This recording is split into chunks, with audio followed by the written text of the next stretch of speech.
뉴저지주 포트리에 세워질 위안부 기림 조형물을 두고 한인 단체들 간의 갈등이 심화되고 있습니다.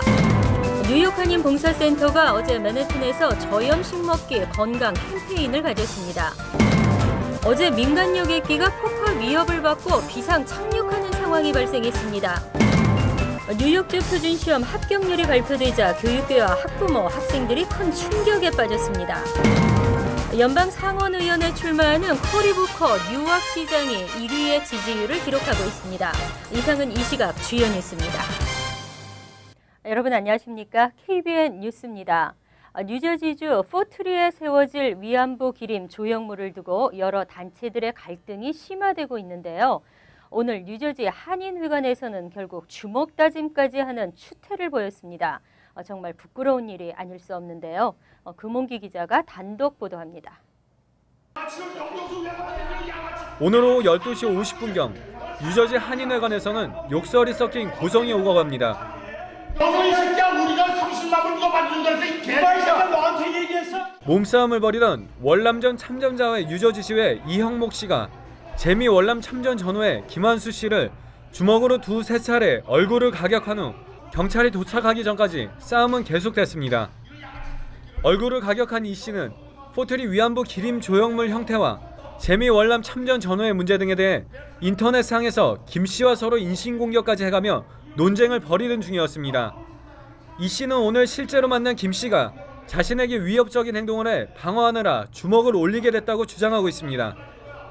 우리 집사람이 창렬하고 얘기하고 나한테 이메일을 계속 달아갖고 나하고 여기서 계속 이메일로 싸움하는 중이었어. 근데 오늘 1시로 예정되어 있던 뉴저지 한인단체장 협의회 원래회는 폭행 사건으로 인해 취소됐고 원래회가 끝난 후 시작될 예정이었던 포트리 위안부 기림 조형물 설치에 대한 논의도 이루어지지 못했습니다.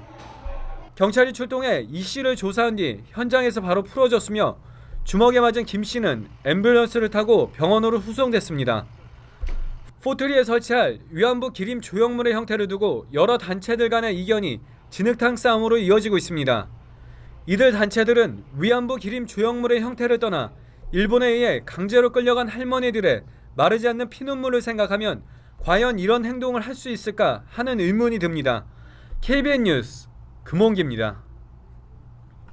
저염식 먹기 건강 캠페인을 펼치고 있는 뉴욕 한인 봉사센터가 어제 맨해튼 한인타운에서 거리 캠페인을 갖고 시민들에게 저염식 식단의 중요성과 과다 염분 섭취의 위험성을 알렸습니다. 주성훈 기자가 보도합니다. 맨해튼 31가와 32가 사이 6에비뉴. 거리 한켠에 마련된 공간에 저염식과 관련한 엽서들이 빼곡하게 붙어 있습니다. 소금을 적게 먹고 건강해지자는 애교 섞인 표현부터 소금을 내다 버리자, 없애자 등 다소 격한 표현까지 모두 퇴근길 지나가는 행인들이 색연필로 그린 그림 엽서들입니다. 이들은 뉴욕 한인 봉사센터가 준비한 저염식 식습관의 중요성을 설명들은 뒤 과다 염분 섭취에 대한 자신들의 생각을 그림으로 표현했습니다. Well, I think the less salt, the better. So far at my house, I have stopped using salt. So, I have become aware of what less salt is better than a lot of salt. 한국 사람들이 소금 많이 먹어서 그걸로 고혈압 있는 거 알고 있었거든요. 일주일에 한 번이라도 소금 적게 먹어서 몸 건강하게 오래오래 이쁘게 살 수 있으면 좋을 것 같아요. 지난해 세계보건기구가 발표한 자료에 따르면 한국인들의 일일 염분 섭취량은 4,900mg으로 미 연방질병관리국에서 권장하는 하루 염분 섭취량 2,300mg보다 무려 2.5배가 많았습니다. 특히 과다 염분 섭취는 고혈압, 심장질환, 뇌졸중 등을 유발시키는 주요 원인이기도 합니다.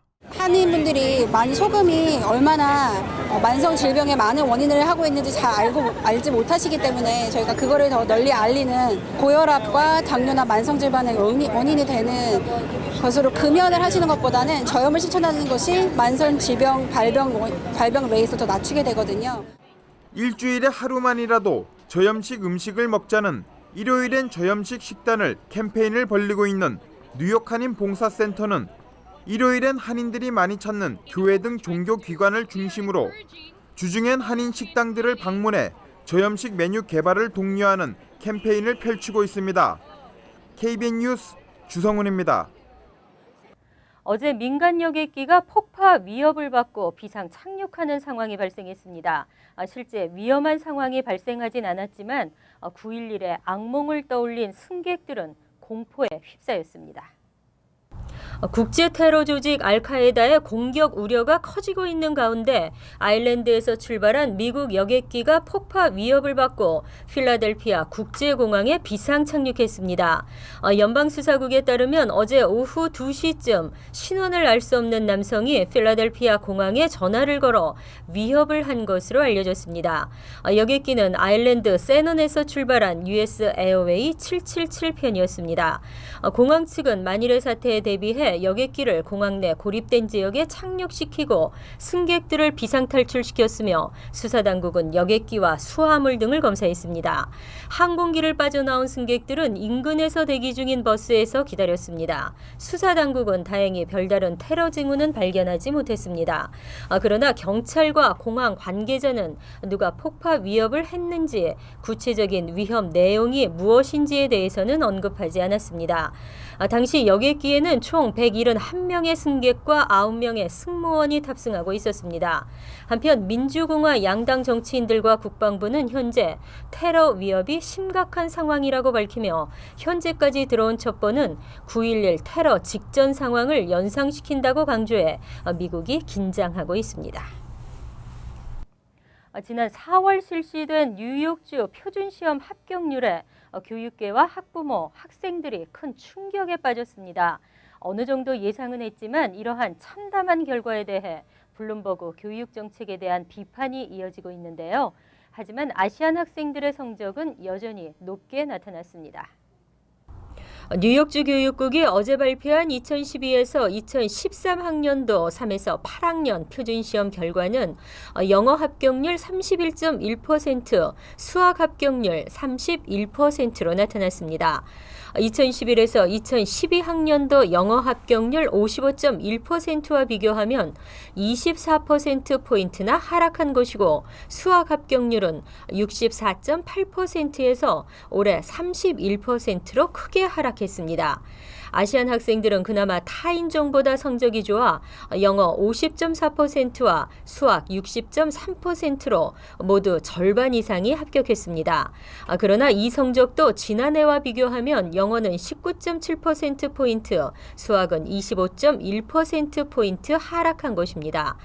백인은 영어의 경우 2011에서 2012학년도에 비해 무려 26.5%포인트나 떨어진 39.9%로 파악됐으며 수학 역시 35.9%포인트나 급락한 38.1%로 나타났습니다. 히스패닉은 영어 17.7%, 수학 18.4%, 흑인은 영어 16.1%와 수학 15.3%의 합격률을 보여 심각함을 드러냈습니다. 한인 밀집 지역 학군도 표준시험 합격률 하락에 폭탄을 피할 수는 없었지만 뉴욕시 평균 합격률보다는 높게 나타났습니다.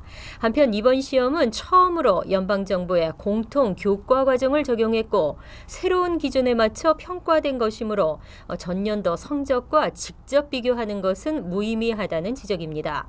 공통 교과 과정이 정착되면 학생들의 수학 능력은 향상될 것이라는 분석입니다.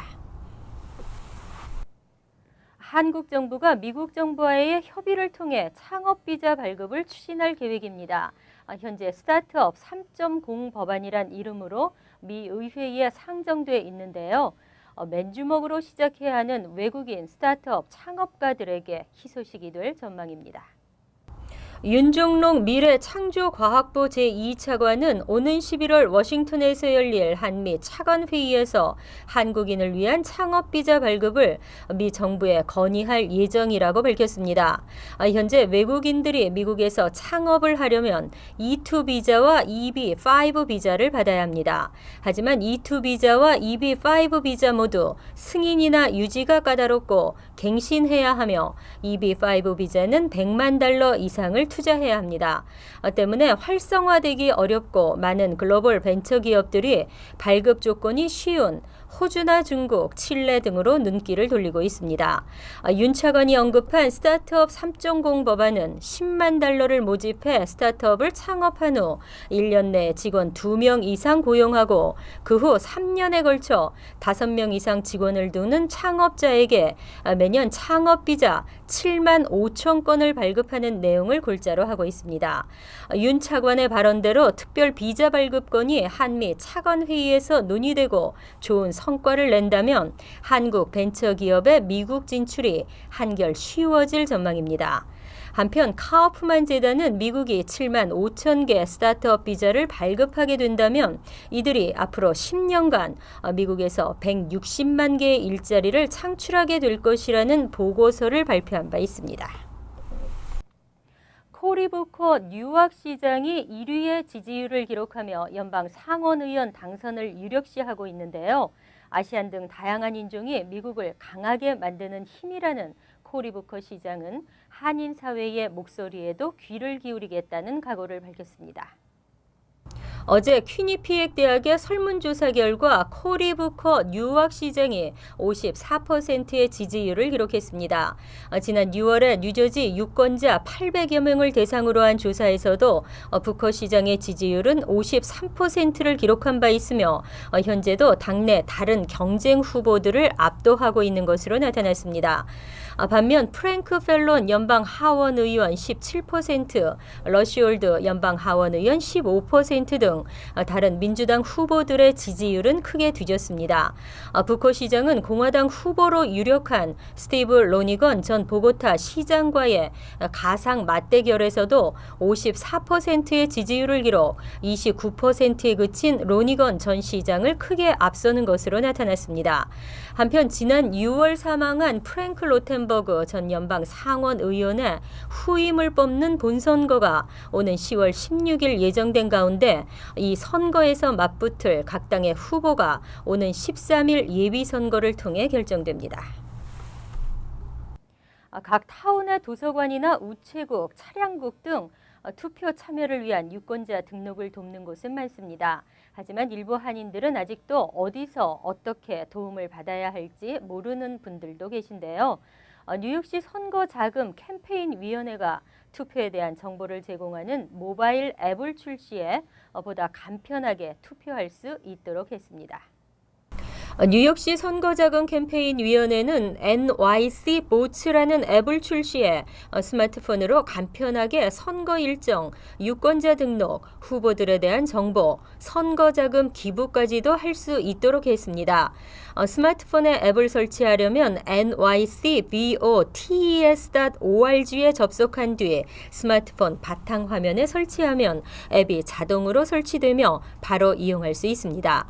앱에는 선거에 출마하는 각 후보들의 사진이 담겨 있으며 올해 실시되는 각 선거의 날짜 정보도 얻을 수 있습니다. 다만 각 후보들에 대한 선거 자금 기부 기능은 아직 완성되지 않아 몇 주 뒤에는 사용이 가능할 것으로 예상됩니다. 각 후보들이 각자 기부금을 받을 수 있도록 앱을 통해 후보자 등록 절차를 마쳐야 하기 때문입니다. 유권자 등록도 스마트폰으로 할 수 있지만 등록 신청서의 서명은 직접 해야 하고 제출은 우편으로 해야 합니다. 그리고 앱의 초기 화면은 유권자 등록 마감까지의 남은 날짜가 표시되는데 오늘 날짜로 보면 8일이 남았다고 표시되어 있습니다. 뉴욕시 선거자금 캠페인위원회는 유권자들의 선거 참여가 활성화될 것을 기대하고 있습니다. 파타임 일자리를 찾는 대학생들이 급증하고 있습니다. 스스로 생활비나 용돈을 벌어야 하고 부모 도움 없이 스스로 주거를 해결해야 하는 경우도 30%에 달했습니다. 경기가 어려워지면서 부모의 도움이 줄어들고 있습니다. 장기 불황의 여파로 대학생 5명 중 4명이 일자리를 구하고 있는 것으로 조사됐습니다. 재정 상황이 악화되자 파타임 일자리를 필요로 하는 대학생들이 증가하고 있습니다. 시디그룹과 세븐틴 매거진이 공동 실시해 어제 발표한 설문조사 결과 대학생들은 주당 평균 19시간씩 파타임으로 일하며 학업을 병행하고 있는 것으로 나타났습니다. 파타임으로 번 수익은 80%가 용돈을 하거나 생활비를 스스로 스스로 해결하는 데 사용하고 있으며 주거비를 스스로 해결해야 하는 대학생도 31%에 달했습니다. 62%는 자신의 재정을 직접 관리하고 있었고 77%는 자신이 사용한 신용카드 대금을 갚아야 했습니다. 하지만 휴대폰 월 사용료는 60%의 대학생이 부모가 대신 부담하고 있다고 답했습니다. 이처럼 일과 학업을 병행해야 하는 대학생이 증가하고 있는 것은 2008년 금융위기 이후 재정 상태가 악화되면서 부모가 자녀의 대학 교육에 지출하는 비용이 줄어들었기 때문으로 분석됐습니다. 대학생의 3분의 1은 진학할 대학 선택에서 돈이 가장 큰 문제라고 털어놨습니다. 이상으로 KBN 뉴스를 마칩니다. KBN과 함께 즐거운 저녁 되시기 바랍니다.